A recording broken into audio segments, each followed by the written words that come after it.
அது அந்த ஒரு டைம்ல வந்து ரன் ஆகிட்டே இருந்துச்சு. எனக்கு அதெல்லாம் எதுவுமே வேணான்ட்டு தான் சொல்லிட்டு இருந்தேன். நான் வேணாம், இதெல்லாம் எனக்கு செட் ஆகாது அப்படின்னு. நானும் படம் பண்ணியிருக்கேன், நல்லா நடிச்சிருக்கேன், இவ்வளோ பேர் என்னை பாராட்டுறாங்க. இருந்தாலும் நானும் அடுத்த கட்டத்துக்கு போக முடியல. இப்ப ரீசெண்டா சமுத்திரக்கனி சார் ஏதாவது பேச ட்ரை பண்ணீங்களா? அவர் ஏதாவது உங்ககிட்ட பேசினாரா? இல்லை, ஆடிஷன் நான் போயிருக்கேன். நான் படம்லாம் ரிலீஸ் ஆனதுக்கு அப்புறமே என்னை ஆடிஷன் கூப்பிட்டுருக்காங்க, போயிருக்கேன். பார்ப்பாங்க, பேசுவாங்க. சரி நீ போப்போ, நம்ம அப்படி கூப்பிட்றோம் அப்படிவாங்க. அந்த படம் கடைசியில் நான் தேட்டரில் தான் பார்ப்பேன். அப்படியே சினிமா அப்படியே நம்மளை வந்து ஒதுக்குதா இல்லை என்ன பிரச்சனை அப்படின்றது தெரியாமல் அப்படியே யோசிச்சுட்டு இருக்கேன். இப்போ லாஸ்ட் 3 இயர்ஸாக வீட்டில் தான் இருக்கேன். சினிமாவை தாண்டி ஒரு விஷயம் இருக்குல்ல, எல்லாத்துக்கும் ஒரு இன்கம்னு ஒன்று வேணும்ல. கண்டிப்பாக சினிமாங்கிறது ரொம்ப கடினமாக இருக்கு. இப்போதான் தெரியுது. பிரேக் ஆகி நிற்கிறப்போ ரொம்ப ஒரு மாதிரி கஷ்டமா இருக்கு.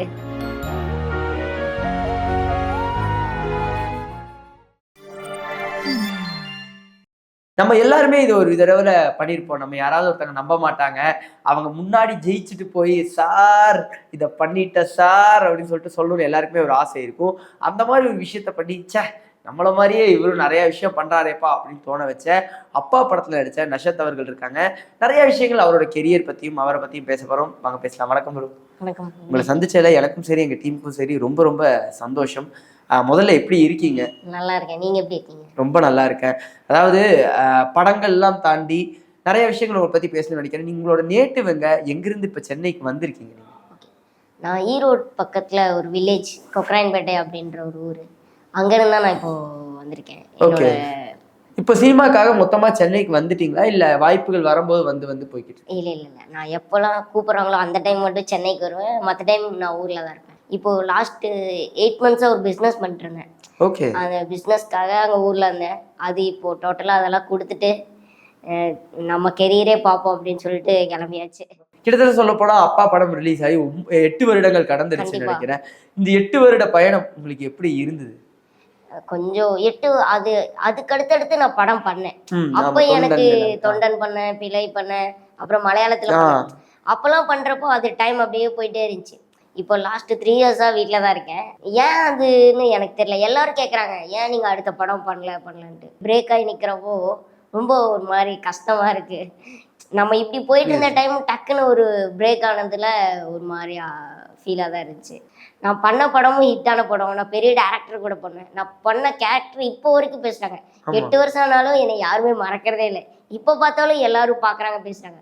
அது ஏன்றது எனக்கு தெரியல. கண்டிப்பாக அவங்க ஒருவேளை டேரக்டருக்கு வந்து எனக்கான வாய்ப்புகள் இருந்தால் கண்டிப்பாக கொடுத்துருப்பாங்கன்னு நினைக்கிறேன். புரியுது. கண்டிப்பாக எப்படி டைம் எப்படி சேஞ்ச் ஆகும்னு யாருக்கும் சொல்ல தெரியாது. சினிமாங்கிறது ரொம்ப கடினமாக இருக்குது. இப்போதான் தெரியுது.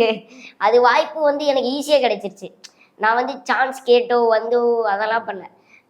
நடிக்கிறியான்னு எங்கள் அண்ணனோட மூடர் குடம்னு ஒரு படம் பண்ணியிருக்காரு நவீன். அவரோட ப்ரொடியூசர் தான், அவர் ப்ரொடியூஸ் பண்ணாரு. கொலஞ்சின்ற ஒரு படம். அவரோட ஃப்ரெண்டு தான் தன்ராம் சரவணன் சொல்லிட்டு படம் பண்ணாரு. ஓகே. அந்த படத்துல தான் நான் ஃபர்ஸ்ட் ஆக்ட் பண்ணேன், கொலஞ்சின்ற படம். அது எனக்கு ஈஸியா கிடைச்ச ஒரு வாய்ப்பு. புரியுது சார். ஸ்கூல் போன டைம்ல நீ வந்து நடிக்கிறியா அப்படின்னு சொல்லி கூப்பிட்டு போய் நடிக்க வச்சாங்க. அப்ப நடிக்கனா என்னன்னு தெரியாது, கேமரா இதெல்லாம் எதுவுமே தெரியாது எனக்கு. அதெல்லாம் எதுவுமே வேணான்ட்டு தான் சொல்லிட்டு இருந்தேன். நான் வேணாம், இதெல்லாம் எனக்கு செட் ஆகாது அப்படின்னு. அப்படியே போனதுதான் அந்த சினிமாவோட வாய்ப்பு. அதுக்கான ஆசை அப்படியே உருவாயிருச்சு. ஆமா, கண்டிப்பா. இப்போ ரீசெண்டா அதோட கிரேஸ் அதிகமாயிடுச்சு. கரெக்டா சார். ஆனா இப்போ கொலஞ்சி பண்ணீங்க, அதுக்கப்புறம் பாத்தீங்கன்னா அப்பாவும் வந்து சமுத்திரக்கனி சாரோட, தொண்டரும் சமுத்திரக்கனி சாரோட உங்களோட டிராவல் ஒரு நல்ல ஒரு டிராவலா இருக்கு. கண்டிப்பா.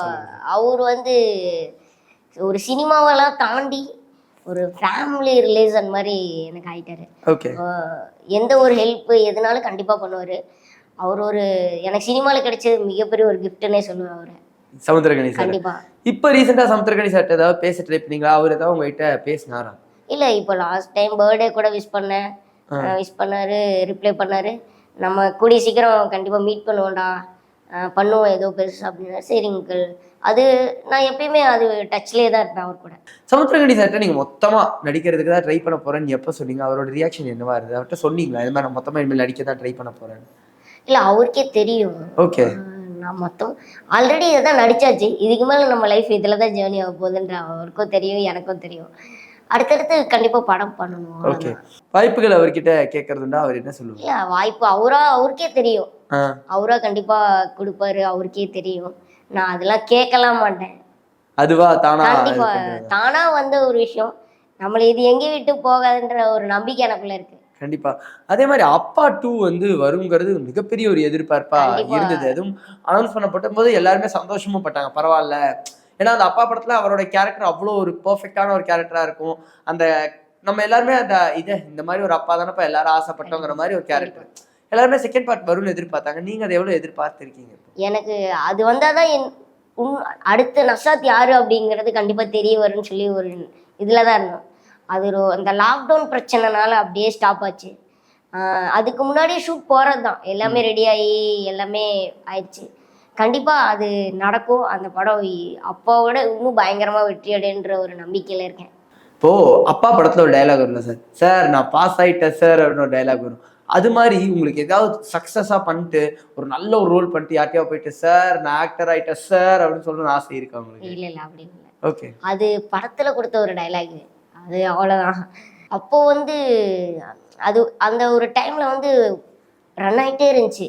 அடுத்த படம் பண்ணேன், அங்கே போனேன், இங்கே போனேன்.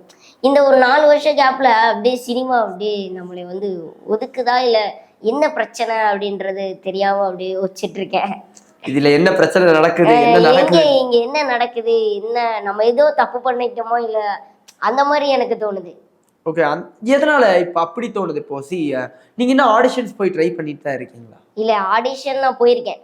நான் படம்லாம் ரிலீஸ் ஆனதுக்கு அப்புறமே என்னை ஆடிஷன் கூப்பிட்டுருக்காங்க, போயிருக்கேன். பார்ப்பாங்க, பேசுவாங்க.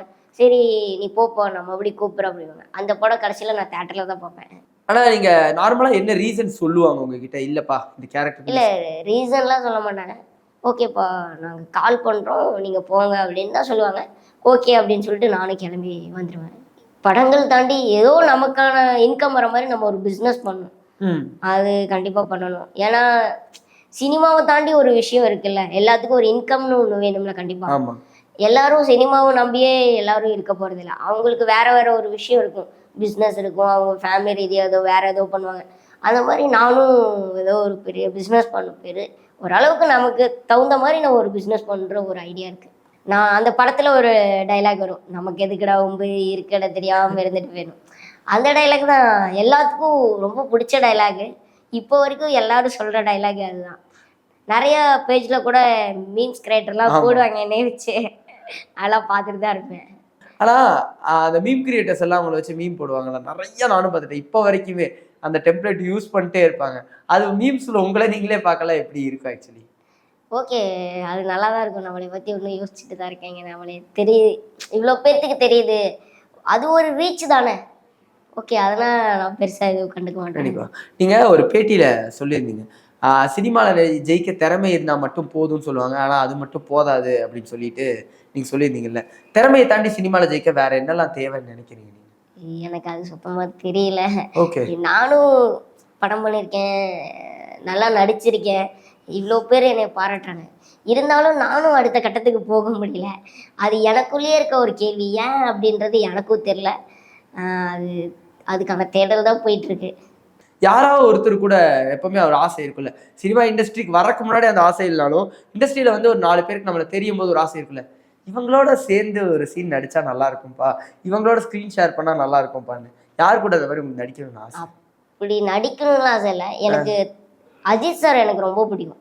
சினிமால வராதுக்கு முன்னாடி இருந்தே எனக்கு அஜித் சார் ரொம்ப பிடிக்கும். அவரை மீட் பண்ணணும், ஒரு போட்டோ எடுக்கணும், அதுதான் என்னோட ஆசை. அவர் கூட நடிக்கணும், அதெல்லாம் எனக்கு ரொம்ப ஆசை அவர் மேல. எதனால? அது எதனாலன்னு சொல்ல தெரியல. அவர் எப்போ படம் ரிலீஸ் ஆனாலும் நான் ஃபர்ஸ்ட் ஷோவே போய் பார்ப்பேன் ஃப்ரெண்ட்ஸ் கூட. அங்கே நாங்கள் ஒரு கேங்கே இருக்கோம், அஜித் சாரோட பெரிய ஃபேனு. ஓ, அஜித் அவர்களோட மிகப்பெரிய ஃபேன் அப்ப நீங்க? கண்டிப்பா. அதோட எந்த படத்துல இருந்து உங்களுக்கு அவரை ரொம்ப பிடிக்க ஆரம்பிச்சது? இவர் ரொம்ப பிடிக்கும் எனக்கு அப்படின்னு எல்லா படமும் அவரு எனக்கு ரொம்ப பிடிக்கும், இந்த படத்துல இருந்து தான் பிடிக்கும் அப்படின்னு. அப்ப அந்த கான்ஃபிடன்ஸ்க்கான ரீசன் அவர் எடுத்துக்கலாமோ? உங்ககிட்ட ஒரு கான்ஃபிடன்ஸ்? கண்டிப்பா. அவரு நிறைய டயலாக்லாம் சொல்லியிருப்பாரு, ஜெயிக்கிறதுக்கு முன்னாடி ஆறுதோ, ஜெயிச்சதுக்கு அப்புறம் கொண்டாடுறது நம்ம அகராதியிலே இல்லடா அப்படிங்கிற. சமயம் சொல்றீங்களே அதெல்லாம். இப்போ படங்களுக்கு நம்ம ஒரு புஷ் பண்ணுவோம், நம்ம போயிட்டு ஒரு வாய்ப்பு கேட்போம், வாய்ப்பு ட்ரை பண்ணுவோம். அந்த மாதிரி இருக்கும்போது அந்த படத்தை நீங்க சொன்ன மாதிரி அது நான் தியேட்டர்ல தான் பார்ப்பேன்னு சொன்னீங்களே, அந்த படத்தை நம்ம வாய்ப்பு ட்ரை பண்ண படத்தை தேட்டர்ல பார்க்கும்போது உங்களுக்கு நார்மலா எப்படி ஃபீல் ஆகும்? இல்ல அது நமக்கான படம் இல்லைன்றது அது தெரிஞ்சிருச்சு. இருந்தாலும் கூப்பிட்டுருக்காங்க. அவங்க எப்படி என்னன்றது எனக்கு தெரியல. நமக்கான படம் அது இருந்தா கண்டிப்பா நம்மளை விட்டு அது எங்கேயும் போகாது. எவ்வளோ பிரச்சனை எது இருந்தாலும் அதை தாண்டி நம்ம கண்டிப்பா நடிச்சிருப்போன்ற ஒரு இது இருக்கும் எனக்கு. சினிமாக்குள்ள வந்ததுலேருந்து நான் அங்கேருந்து வீட்டில் கொண்டாந்து விட்டுட்டு போயிடுவாங்க. ஒரு 2 மாதம் 3 மாதம்லாம் இங்கே இருந்திருக்கேன் தனியாக. அது நமக்கு எப்படியா இருந்தாலும் அதோட நம்மளோட லைஃப் நம்ம வந்து ஸ்ட்ரகிள் பண்ணி தான் ஆகணும். எதுவுமே பண்ணாமல் ஒரு விஷயம் வேணா கண்டிப்பாக அது கிடைக்காது. ஏதோ ஒரு விஷயத்த நம்ம இழந்து தான் ஆகணும். ஏதாவது ஒரு விஷயத்த இழந்தாதான் ஒன்று கிடைக்கும். உங்களுக்கு என்னைக்காவது உருவக்கேலிகள் வந்து நடந்திருக்கா? நீங்க உருவக்கேலிகள் எப்படி பாக்குறீங்க? இல்லை அதெல்லாம் நான் நான் ஃப்ரெண்ட்ஸ் கூட ஜாலியாக இருப்பேன், எப்பயுமே தான் இருப்பேன். அந்த மாதிரிலாம் நான் எதுவுமே இது பண்ணதில்லை. அதை பெருசாலாம் உட்காந்து யோசிச்சுட்டுலாம் இருக்க மாட்டாங்க. நம்ம காமெடி பண்ணால் சிரிக்கிறாங்க, அவ்வளோதான். நானும் அப்பா படத்தில் நிறைய காமெடி பண்ணியிருப்பேன். இந்த காலுக்குள்ளே பொந்து போகிறது அந்த மாதிரிலாம். ஆமாம், அது அது ஒரு கேரக்டர், அவ்வளோதான். இந்த மாதிரி இருக்கிறதுனால தான் நான் வந்து சினிமாக்குள்ளே வந்திருக்கேன். இதுதான் எனக்கு கிஃப்ட்டுன்னு எனக்கு தோணுது.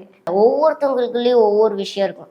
நான் நல்லா பேசுவேன், ஒருத்தங்க நல்லா நிறைய விஷயம் இருக்குல்ல. ஒவ்வொருத்தவங்களுக்குள்ள ஒவ்வொரு விஷயம் இருக்கும். நல்லா ஒருத்தவங்க படிப்பாங்க, ஒருத்தவங்க படிக்க மாட்டாங்க. படிக்காதவங்களுக்குள்ள நிறைய விஷயம் இருக்கும், படித்தவங்களுக்குள்ள வேற ஒரு விஷயம் இருக்கும். அதனால அவங்கவுங்க ஒரு இதை அவங்க கரெக்டாக பண்ணாவே போதும். இந்த ஒரு பேட்டி எனக்கு ரொம்பவே ஸ்பெஷலாக இருந்தது. அதாவது நிறைய விஷயங்கள் உங்களை பற்றி பேசுனீங்க, உங்களோட படங்கள் பற்றி பேசுனீங்க. மெயினாக இவ்வளோ கான்ஃபிடென்ஸாக நீங்கள் சினிமாக்கான தேடல் இருக்குல்ல, கண்டிப்பாக ஒரு நாள் உங்களை ஒரு பெரிய ஆக்டராக நாங்கள் பார்க்கணும்னு ரொம்பவே ஆசைப்படுறோம். அண்ட் நீங்கள் ஆசைப்பட்ட மாதிரி பல விருதுகளுமே நீங்கள் வாங்கணும்னு ஆசைப்படுறோம். இந்த ஒரு பேட்டிக்கு ரொம்ப ரொம்ப நன்றி. தேங்க்யூ.